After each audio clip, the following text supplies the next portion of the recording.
esteja atento à voz do Espírito Santo, que a gente possa realmente ouvir o que Deus tem para nós. Amém? Feche seus olhos, Pai, em nome de Jesus.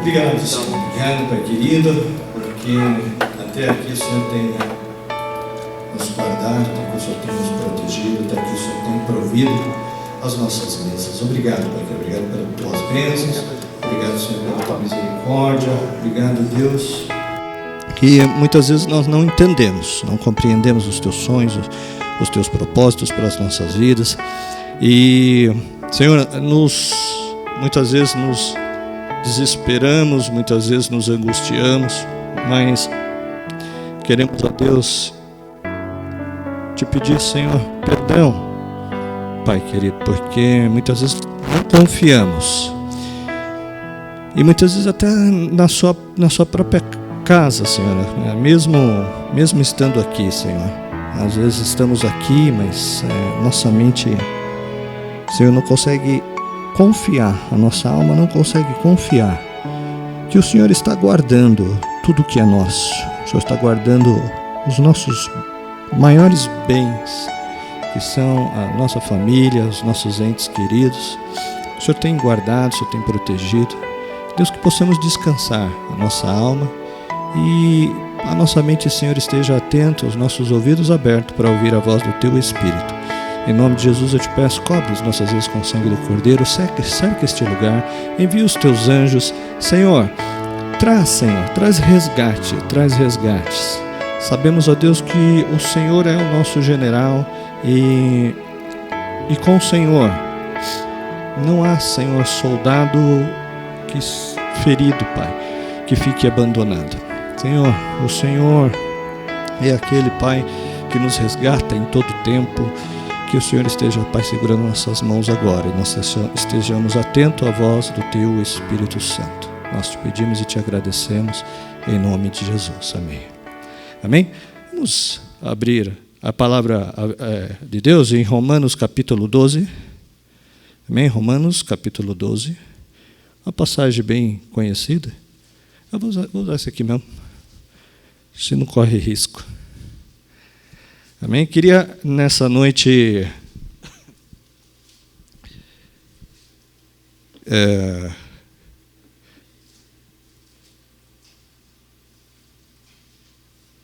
trazer uma meditação e também um estudo do pastor Josué. Boa parte do que vou dizer aqui, um estudo do pastor a respeito de comportamentos, né, que nós costumamos ter para a reflexão da nossa vida. Amém, queridos? Então, vamos ver em Romanos, capítulo 12, verso 1 e 2. Rogo-vos, pois, irmãos, pela misericórdia de Deus, que apresenteis o vosso corpo por sacrifício vivo, santo e agradável a Deus, que é o vosso culto racional. E não vos conformeis com este século, mas transformai-vos pela renovação da vossa mente, para que experimenteis qual seja a boa, agradável e perfeita vontade de Deus. Por que a Bíblia é tão rica e insistente quando fala de mente e de pensamento? Por quê? Se queremos agradar a Deus e viver uma vida de vitória, é necessário que haja uma transformação em nosso modo de pensar e atuar, né? E Paulo deixa muito claro, essa renovação da mente é o resultado de uma transformação. Transformai-vos, né, pela renovação da vossa mente. Em Provérbios 23:7, a palavra do Senhor diz assim: porque como uma pessoa imagina em sua alma, e sempre que você lê alma, entenda como mente. Porque como uma pessoa imagina sua alma, assim ela é. E na versão King James diz assim: como um homem pensa em seu coração, assim ele realmente está. Como um homem pensa no seu coração, assim realmente ele se torna.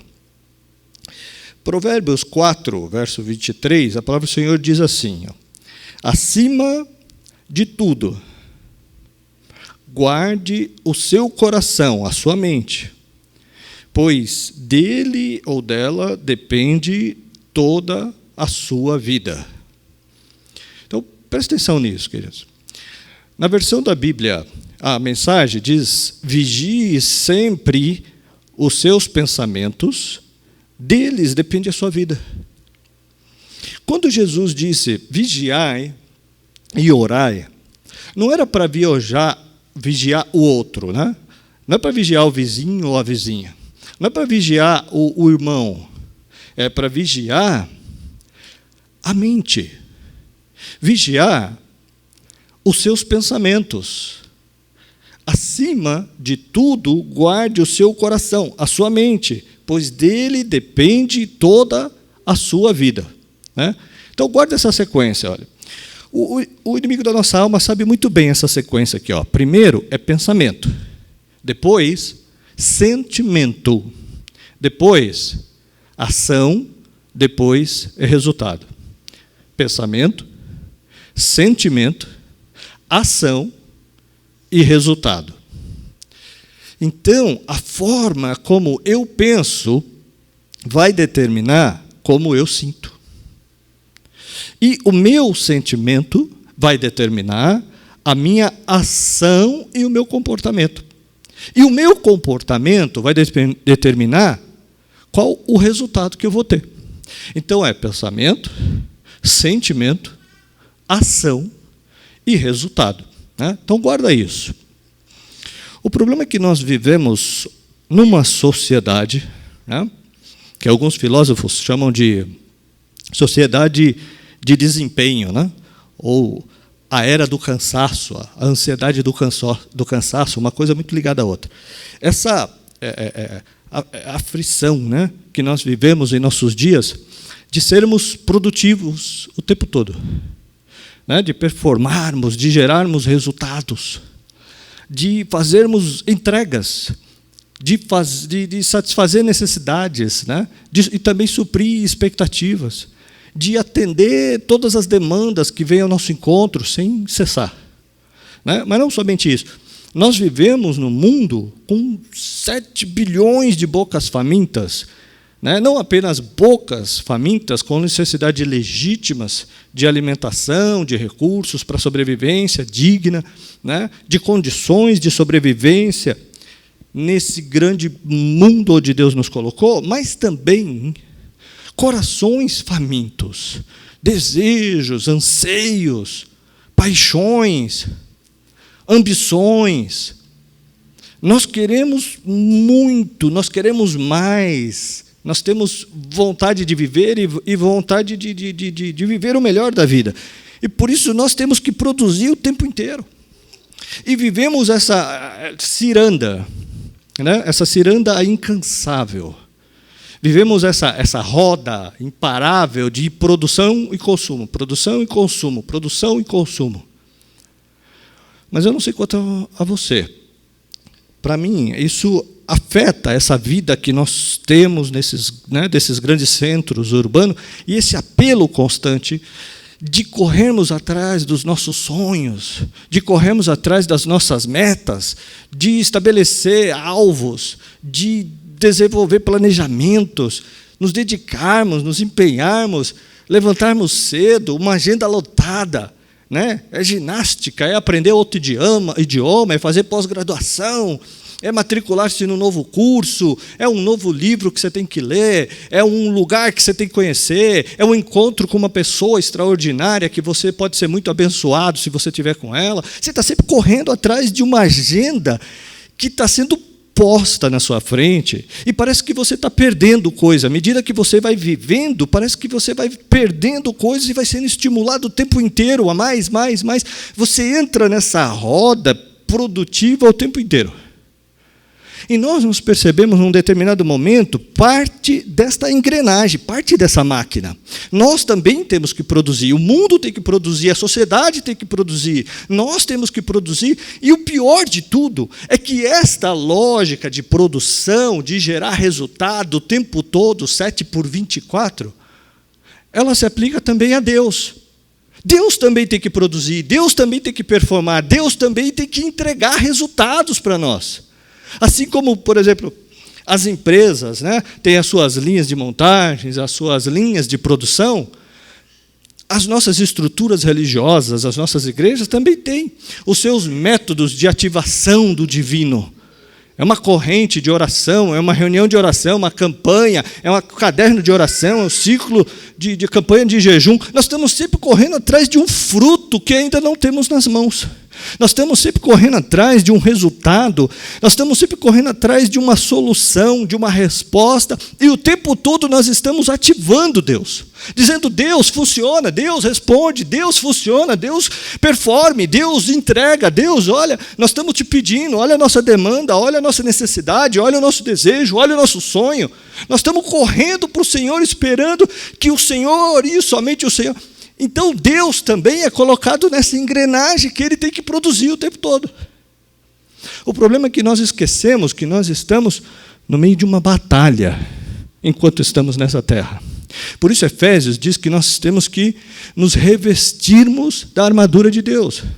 Porque a batalha existe e que todo esse contexto em nossa volta, muitas vezes, pode ser enganos que nos faz correr atrás de coisas que não são propósitos nem sonho de Deus, e que nos leva à frustração. E o pior é que, do outro lado, nós temos os nossos inimigos espirituais. Nós temos Satanás colocando essa bandeja de prata, essas ofertas que encantam e enganam os nossos corações.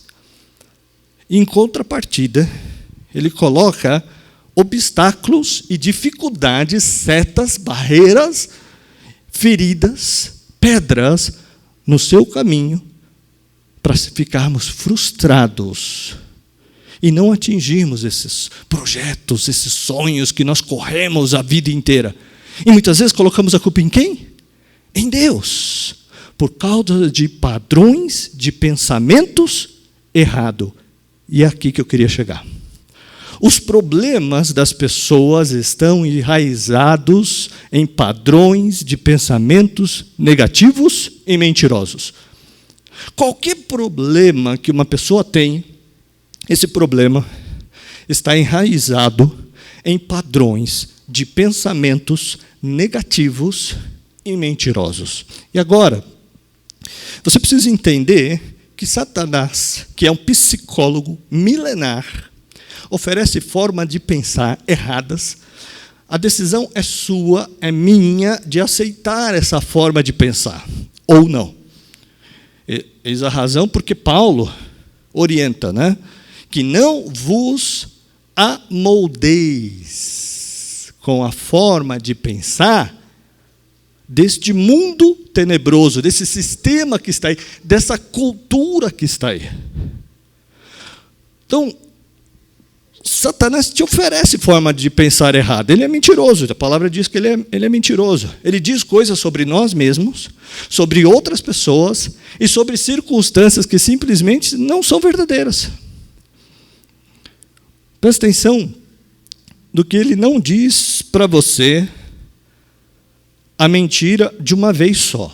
Não é assim que ele faz.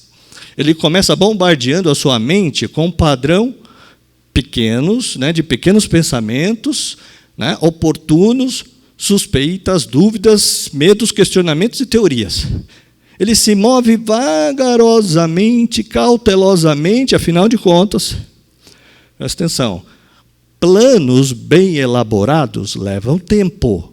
Lembre-se, ele tem uma estratégia para a queda, né? E ele tem nos estudado ao longo do tempo. Ele é psicólogo milenar, estuda o ser humano desde o Éden. Ele sabe do que gostamos, Ele sabe do que não gostamos, né? Conhece as nossas inseguranças, as nossas fraquezas, os nossos medos. Sabe o que mais nos aborrece. Ele está pronto para investir o tempo que for necessário para nos derrotar. Você sabia que um dos pontos fortes do Satanás, né, dos nossos inimigos espirituais, é a paciência. Ele não tem pressa. Agora, veja como Paulo conhecia bem sobre isso. Segundo aos Coríntios, capítulo 10, verso 4 ao 5, Paulo, respondendo a muitas perguntas da igreja de Corinto, ele diz assim, olha só. Segundo aos Coríntios, capítulo 10, verso 4, assim. As armas com as quais lutamos não são humanas. As armas da nossa milícia não são carnais. Pelo contrário, são poderosas em Deus para destruir fortalezas. Paulo tinha em mente a fortaleza que havia muito próximo da igreja para a qual ele estava escrevendo, né? Ele tinha em mente essa fortaleza que era o lugar para esconder, né? Ele estava dizendo que Satanás, para nos destruir, levanta na nossa mente fortalezas mentais. E ele está dizendo assim, as armas com as quais nós lutamos não são humanas, são, pelo contrário, são poderosas em Deus para destruir fortalezas. Aonde? Na mente. Destruindo argumentos, que é o sofisma, e toda a pretensão que se levanta contra o conhecimento de Deus, e levando cativo todo o pensamento para torná-lo obediente a Cristo. Satanás tenta estabelecer fortaleza em nossas mentes, mediante uma estratégia cuidadosa de engano sutil. Uma fortaleza é uma área na qual nós somos mantidos, escravizados em prisão, em decorrência, de certa forma, de pensar. E o que é uma fortaleza? Mental. É um padrão de pensamento sustentado por uma mentira, por um engano. O que é uma fortaleza? É um padrão de pensamentos sustentado por uma mentira ou um engano. Eu diria que são crenças que nos aprisionam e escravizam. O que você precisa saber sobre essas fortalezas mentais? Essas crenças fundamentadas em mentiras. O que você precisa saber sobre isso? Primeiro, nós somos governados pelas crenças que alimentamos. Guarde isso com você. Nós somos governados pelas crenças que nós alimentamos. Agimos de acordo com o que nós acreditamos ser verdade. Somos uma profecia viva que revela o que nós cremos. No que você crê? No que você crê. O padrão de pensamento que você alimenta está alinhado com a palavra de Deus? Né? Então, cuidado. Você pode estar acreditando em algo que te impede de receber a bênção de Deus. Por exemplo, tem pessoas que ainda acreditam, né, em horóscopo. Eu estava comentando esses dias com a Rúbia, né? Tem pessoas que acreditam em superstição. São crenças que vieram dos pais, dos avós, por exemplo. Não se deve passar debaixo de escada que dá azar. Realmente você precisa tomar cuidado, né? Porque sempre tem alguém trabalhando. Ver gato preto na sexta-feira dá azar. Já? No enterro, você está acompanhando o enterro, não deve entrar no cemitério antes do caixão. E assim vai. Por incrível que pareça, tem pessoas que ainda acreditam nessas coisas absurdas que não tem nada a ver com o que a palavra de Deus nos ensina. Fortalezas mentais são construídas ao longo de anos e anos na mente da pessoa que não consegue andar em vitória em muitas áreas das suas vidas. Essas fortalezas, elas não são construídas de uma hora para outra. Elas são construídas ao longo do tempo. Algumas dessas fortalezas, complexo de inferioridade, que tem a ver com baixa autoestima e com baixa autoimagem. Tudo que o diabo quer é que você tenha uma visão distorcida a respeito de você mesmo. E ele reforça essa mentira com uma certa frequência, sustentando essa fortaleza mental, né? Complexo de superioridade. Essa é uma fortaleza que tem a ver com o orgulho, com a soberba, com a petulância, com a arrogância, que te impede de se submeter, de pedir perdão, de pedir obrigado, de reconhecer os próprios erros e pecados, de reconhecer pessoas menores. Medo doentio. Todo medo patológico é a crença em uma mentira. A insubmissão, dificuldade de submeter ao princípio de autoridade, também é uma fortaleza. Inveja. Gente que sente tristeza por causa da alegria do outro. Nada é mais terrível do que você ficar triste porque Deus abençoou teu irmão. Paulo diz: chore com os que choram, se alegre com os que se alegram. Chorar com os que choram não é difícil. Difícil é se alegrar com os que se alegram. A inveja, muitas vezes, nos impede de que a gente se alegre com aqueles que se alegram. A ansiedade, esse medo doentio, por causa do futuro incerto. Comportamento compulsivo, vícios, né? O álcool, cocaína, pornografias. Presta atenção. Todo comportamento, complexo de inferioridade, superioridade, medo doentio, desconfiança, insubmissão, inveja, ansiedade, comportamento compulsivo, vícios, no álcool, na cocaína, na maconha, na pornografia, a insatisfação crônica, a ingratidão, são fortalezas. São padrões de pensamento fundamentados numa mentira que é reforçada frequentemente dentro da sua casa, no ambiente de trabalho, e às vezes até em algumas igrejas legalistas, farisaicas, que estão pregando uma palavra que também não está alinhada com as Escrituras Sagradas. Se um comportamento negativo se torna repetitivo, é sinal de que o inimigo está tentando construir uma fortaleza dentro da pessoa. Se você tem um comportamento repetitivo, negativo, significa que o inimigo possa estar edificando na sua mente uma fortaleza. Mas há uma boa notícia aqui. Mas antes, vamos ver alguns testemunhos que têm a ver sobre essas fortalezas.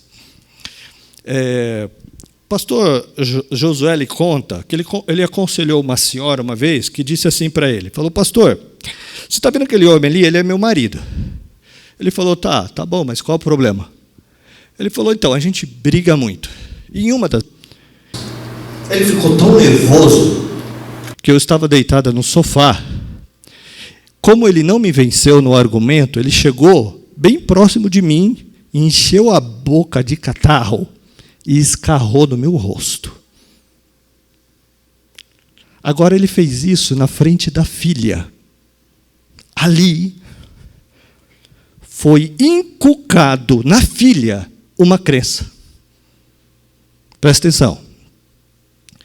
Uma mentira que se tornou uma verdade na vida daquela menina. passou a condenar a vida daquela menina. Hoje, essa jovem tem 26 anos. Ela é bem empregada, ela tem seu próprio apartamento, ela é dentista, ela ganha bem. Mas ela vive dizendo: eu nunca vou me casar. Porque eu não quero ter ao meu lado um homem escarrando no meu rosto. Ou seja, o diabo conseguiu levantar na mente dela uma fortaleza sustentada por uma mentira, que todo homem faz isso. Todos os homens são iguais. E aí agora, ela está presa por uma mentira. E ela corre sérios riscos de, se ela não for liberta, de não se casar. De não se casar. De não se relacionar com ninguém. Existe uma outra história. Uma conselheira contou, ela estava tratando uma jovem homossexual. Ela é lésbica, não sei o nome. Ela não conseguia achar a causa do problema, até que ela chegou numa história que a menina contou para ela. Essa menina era bem pequena, e ela estava brincando com o pai na piscina. A mãe estava numa outra piscina menor, né? E aí, então, o pai colocou essa menina assim na beirada da piscina, né? E disse assim para a filha: pula, minha filha, pula. E quando ela pulou, o pai deixou que ela caísse na água, na piscina, e assim, quase que se afogando, aí ele tirou a menina. E a menina saiu da água, desesperada, com medo terrível, gritando, chorando muito, e a mãe gritando para ele: por que você fez isso com a menina? Por que você fez isso com a menina? Aí o pai levantou a menina e disse assim para ela: isso é para você aprender nunca acreditar em homem algum. Percebe? Agora, o diabo aproveitou a oportunidade e uma fortaleza semelhante a essa que Paulo se refere foi edificada, erguida na mente dela. E agora, ela não acredita em homem nenhum. Por isso, ela se identificou muito com a mãe, que a protegeu, e ela não se relaciona com homem, ela só se relaciona com mulher. Porque na mente dela existe uma crença sustentada por uma mentira, que homem nenhum presta. Isso é sério.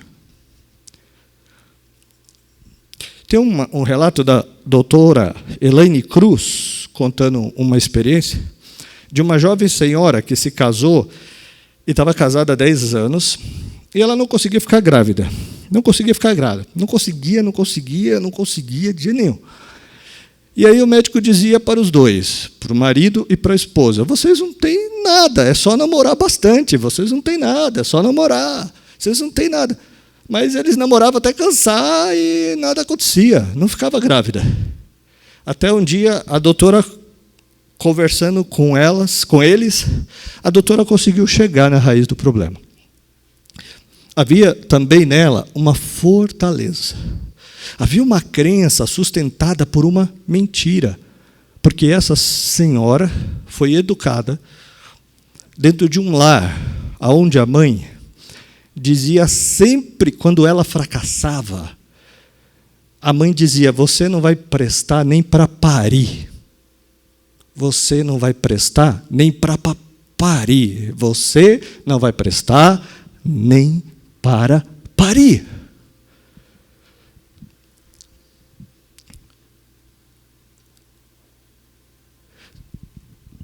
Por isso eu falei aqui, quando nós estávamos orando com as crianças, as palavras não voltam ao vazio, as palavras têm poder.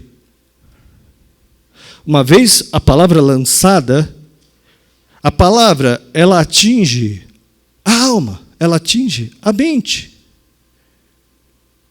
E o estrago de uma palavra, às vezes, para reverter, só Deus Só Deus, para derrubar a fortaleza, derrubar as muralhas e trazer a cura de palavras feridas. Você não serve para nada. Você não vai dar em nada. Você não pode, você não é competente. Você é burra. Você é burro. Você? Muita pretensão da sua parte, se enxerga. E vai indo, e vai indo, e vai indo. O inimigo não tem pressa. Não tem pressa. E muitos de nós hoje somos o que somos porque acreditamos no que pensamos. E não damos tempo de ouvir a Deus. O máximo que nós fazemos é uma campanha cheia de listinha e falamos: "Tó Deus, produz para mim". Mas não deixamos ser tratados. Não deixamos ser tocados. Não deixamos ser curados. Que nessa noite Deus e o Espírito Santo de Deus venha ministrar nas fortalezas que porventura ao longo das nossas vidas nós demos brecha, não vigiamos e deixamos serem construídas coisas que não estão de acordo com o padrão da palavra de Deus.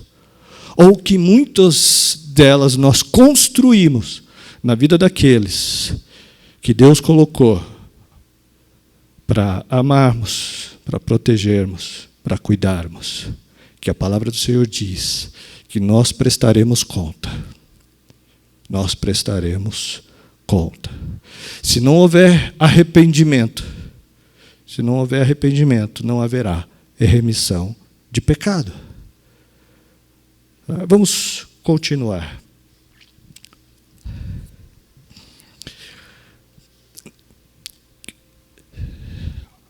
Que o Senhor venha derrubar fortalezas. Que a palavra de Deus possa prevalecer. Amém?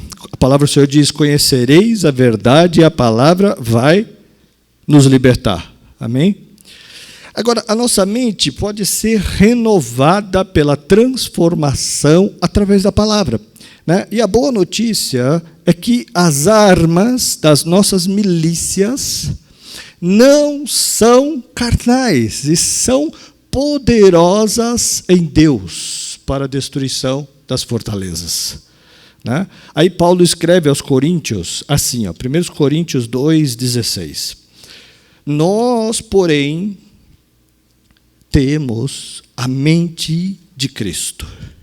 Nós, porém, temos a mente de Cristo. Quando o cristão vence a batalha na mente, quando o cristão vence a batalha na mente, quando ele alinha os seus pensamentos com os pensamentos de Cristo. Quem quer saber aqui tudo que Deus pensa? Levanta a mão aí. Quem quer saber tudo que Deus pensa? Olha para Jesus. Jesus é a expressão de tudo que Deus pensa. Entende? Agora, você quer saber o que Jesus pensa? Olha para o Evangelho. Se Jesus é a expressão dos pensamentos de Deus, o Evangelho é a expressão dos pensamentos de Jesus. Né? Agora, olhando as cartas aos Filipenses, capítulo 2, o apóstolo Paulo dá uma instrução para aquela igreja. Mas eu vou ler para você a versão da Bíblia, a mensagem, no capítulo 2. Só ouça, porque talvez você não tenha essa versão, essa tradução. Ele diz assim: tentem pensar como Cristo Jesus pensava. Tentem pensar como Jesus Cristo pensava. Mesmo em condição de igualdade com Deus, Jesus nunca pensou em tirar proveito dessa condição de modo algum. Quando a sua hora chegou, ele deixou de lado os privilégios da divindade e assumiu a condição de escravo, tornando-se humano Foi a hora de humilhação. Ele não exigiu privilégio, né? Mas viveu a vida abnegada, obediente, tendo também uma morte abnegada e obediente da pior forma, que foi a crucificação. E por causa dessa obediência, Deus o exaltou e honrou muito acima, né? E além de todos, para que todos os seres criados nos céus e na terra, até aqueles que há muito tempo morreram e foram enterrados, se curvem à adoração da presença de Jesus Cristo e proclamem por meio do louvor que Ele é o Senhor de todos, para a glória e para a honra de Deus, Pai. Mas ele continua. No capítulo 4, verso 8, ele diz: eu vou ensinar vocês o que deve nutrir a mente de vocês, como vocês devem alimentar a mente de vocês. Aí ele diz assim: finalmente, irmãos, tudo que for verdadeiro. Essa é a pergunta. O que meu pai disse a meu respeito é verdadeiro à luz da palavra? Se não for, joga no lixo. O que o seu professor disse ao seu respeito é verdadeiro à luz da palavra? Não, joga no lixo. O que disseram ao meu respeito à luz da palavra é verdadeiro? Não, joga no lixo. Presta atenção. Esse aqui, a palavra de Deus tem que ser o filtro da sua mente. Então, ele diz, tudo que é verdadeiro, tudo que é nobre, já que o meu pensamento constrói o meu estado interior, que determina o meu comportamento, as minhas ações, que me leva a um resultado, eu devo estar perguntando sempre, esse meu comportamento, que é fruto do meu pensamento, é nobre? Se não for nobre, não está alinhado com as Escrituras. Se o seu pensamento não é nobre, não está alinhado com a palavra. Tudo que for correto,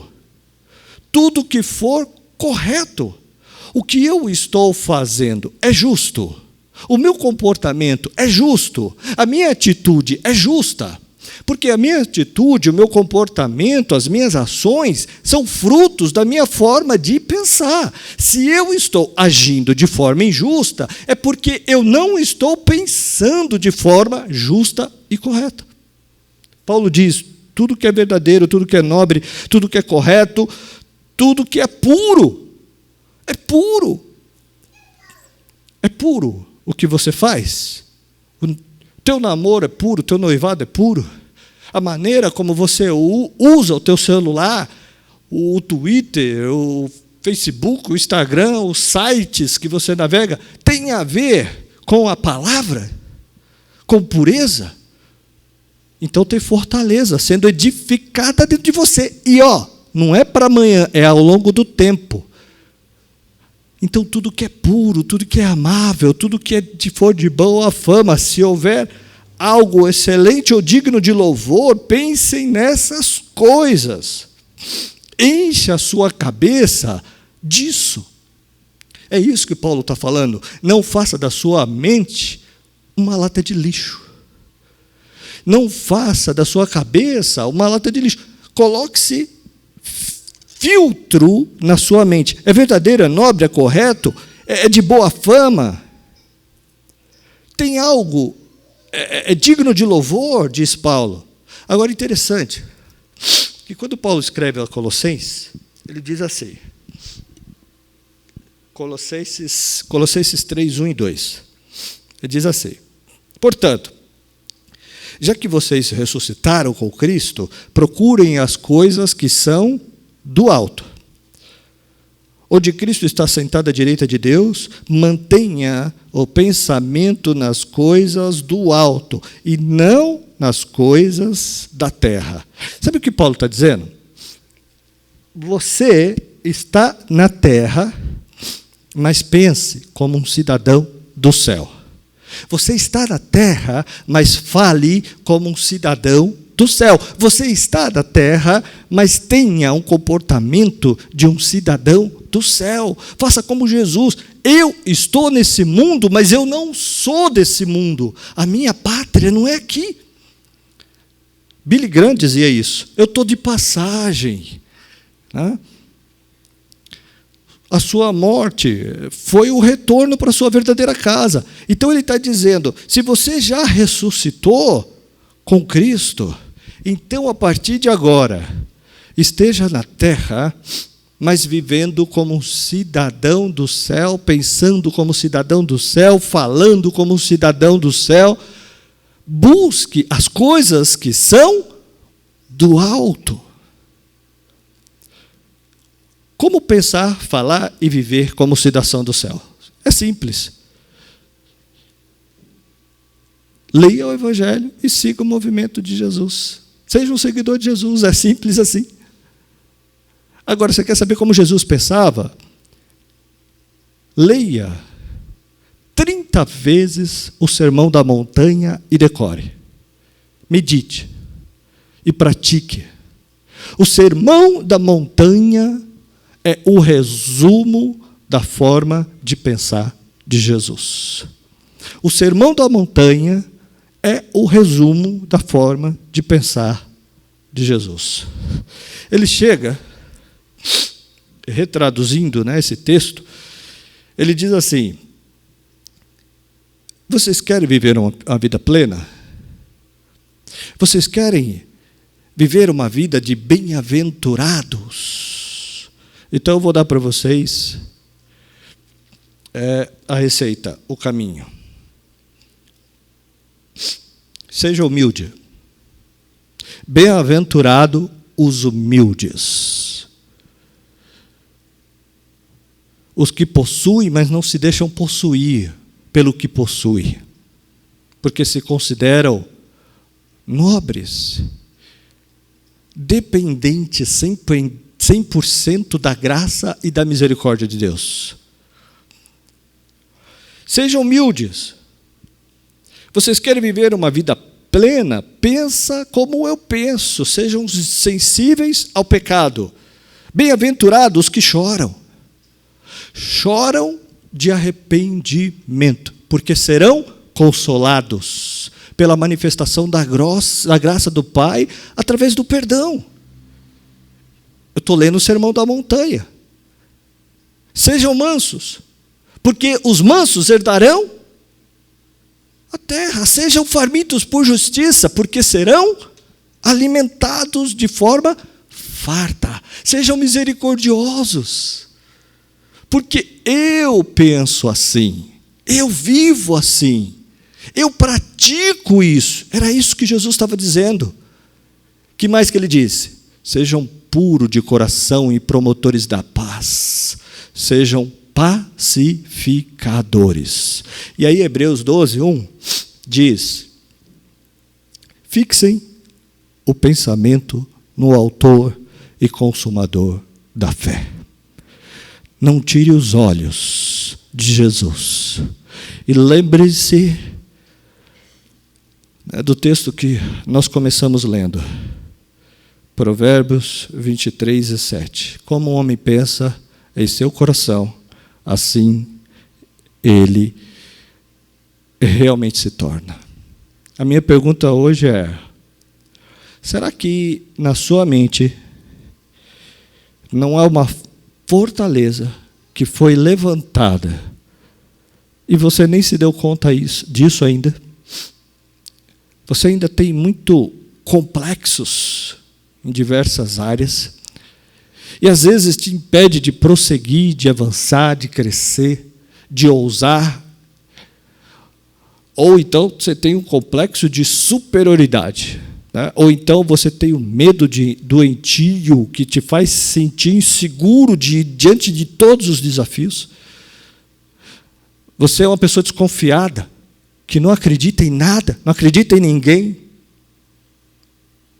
Como aquela jovem que, por causa de um modelo não saudável, né, de paz, passou a não acreditar em homem nenhum mais.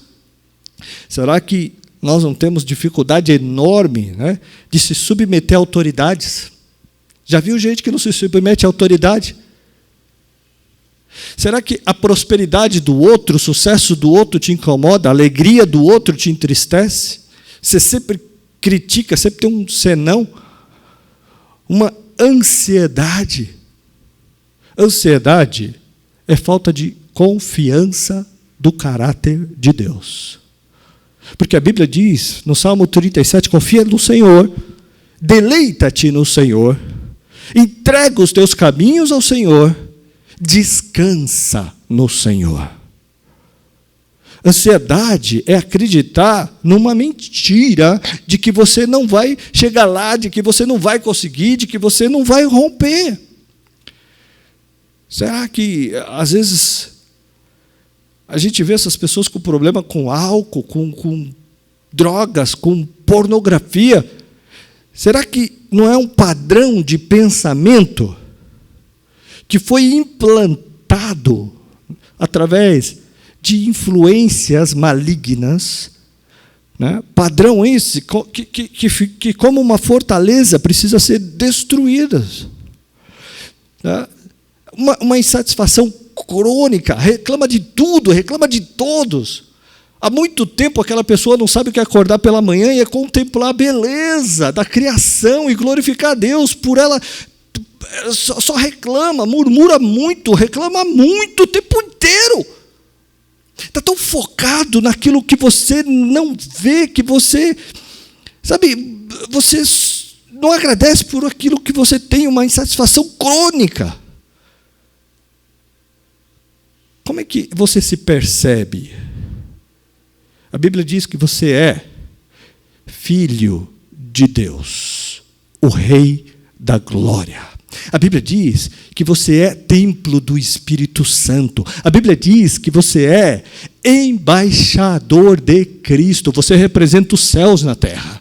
Você representa Jesus na terra. A Bíblia diz que você é a menina dos olhos de Deus. A Bíblia diz que você é discípulo de Cristo Jesus. A Bíblia diz que você é cidadão dos céus. A Bíblia diz que você é luz do mundo e sal da terra. E a minha pergunta é, em quem você vai acreditar? No seu pai que diz que você não vai chegar lá? Nos seus amigos que zombam de você? A da sua professora, seja lá de quem for, em quem você vai acreditar? Naquela pessoa que chamou você de burra, em quem você vai acreditar? Naquela pessoa que diz que você não vai dar para nada, querido? Hoje, eu te convido a usar as armas das nossas milícias, que não são carnais, mas são poderosas em Deus, querida. Para derrubar o quê? As fortalezas do inimigo, que roubaram anos das nossas vidas, que roubaram sonhos que não foram concretizados, que roubaram, querido, iniciativas que nós achamos que não éramos capazes. A Bíblia...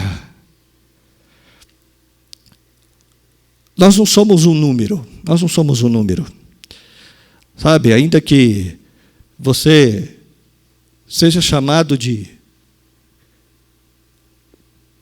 cliente, paciente, estudante, seja lá o que for, o que o mundo coloca carimbo, mas na verdade nós somos filhos do Rei da Glória. Filho de Deus, templo do Espírito Santo. Nós somos catedral do Espírito Santo. Nós transportamos a realidade de Deus em nós. Nós somos embaixadores de Cristo. Aonde você chega, Cristo tem que chegar, querido. Aonde você entra, Cristo tem que entrar com você. Aonde você vai, Ele vai contigo. Você é embaixador de Cristo. Você é a menina dos olhos de Deus. Por isso que a Bíblia diz que quem é nascido de Deus, o diabo não toca. Você é discípulo de Cristo. Você é cidadão do céu. Você é a luz do mundo e o sal da terra. Amém? Você tem que saber quem você é para o seu pai. Você tem que saber quem você é para Deus. Você tem que saber quem você é em Cristo. Você vai acreditar em quem? Na Bíblia? Ou você vai acreditar nas mentiras que tentaram implantar e criar fortalezas na sua mente. Queridos, nós passamos já anos a fios aconselhando pessoas, ouvindo histórias. E às vezes por conta de coisas pequenas.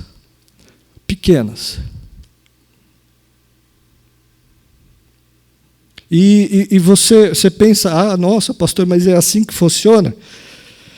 Às vezes você não tem noção que tem pessoas, às vezes, que convivem com você, que você vê-las frequentemente, ou às vezes faz parte do seu dia a dia, não conseguem dormir sem tomar remédios. Passam a vida inteira tomando remédio para depressão. Passam a vida inteira em momentos de bipolaridades. Mudam de humor. Não vivem em paz. Pessoas que convivem, você olha e você fala, nossa, que bênção. São pessoas iracundas, iradas. Pessoas que não conseguem ver alegria nas coisas. É uma inconstância. E a palavra de Deus diz que ela não muda. As promessas de Deus para a sua vida não mudam. O inferno pode tentar construir qualquer fortaleza sobre as nossas vidas, mas nada vai mudar as promessas de Deus para você, para a sua casa. Quem você é em Cristo. Amém, queridos? Receba a palavra de Deus. Confia que Deus é quem vai prover a tua mesa amanhã, porque até hoje foi Ele que proveu. Acredite que o Senhor é contigo. Aonde fores, irei. Aonde andares, eu irei. Eu estarei. Amém? Que na hora que a gente possa olhar para o espelho e nos ver e reconhecer, ter humildade, reconhecer a palavra de Deus, obedecer a palavra de Deus, e você verá o fruto. Sabe, queridos, entenda e reconheça as nossas posições. Deus te deu autoridade em nome. Ele falou, olha, em meu nome, vocês curarão, expulsarão demônios. Por quê? Porque você é herdeiro, você é filho. Entende? Mas nós temos papéis e temos que nos posicionarmos. Não adianta você fazer sacrifícios, mas quebrar princípios. Não ser honesto, não tratar com honestidade, não ser reto, não obedecer o que a palavra do Senhor nos diz, ser submisso ao amor, né? Que é o que nós falamos, o problema da superestima, pessoas que não são submissas a autoridades. Nós fomos criados para viver em unidade, não para vivermos sozinhos. Mas no reino de Deus existem os princípios, sim, de autoridades. Tá? Todos nós temos que ter um pastor, inclusive pastores. Pastor que não tem pastor, cuidado, não ande com ele. É perigoso. Ninguém anda sozinho. Ninguém anda sozinho. Você tem que ter alguém para compartilhar, confessar os vossos pecados e submeter, reconhecer, honrar. A Bíblia diz, dá honra a quem tem honra. Porque quando você não é capaz de fazer isso, querido, você não tem um coração para servir. Você não está pronto. Entende? Então, obedecer ao Senhor é simplesmente amar. Confiar no Senhor é simplesmente amar. Em qualquer circunstância. Amém? Então tem essas questões que o inimigo às vezes vai colocando E sabe o que acontece? Como nós somos atingidos e como essas fortalezas chegam à nossa mente, ao nosso coração?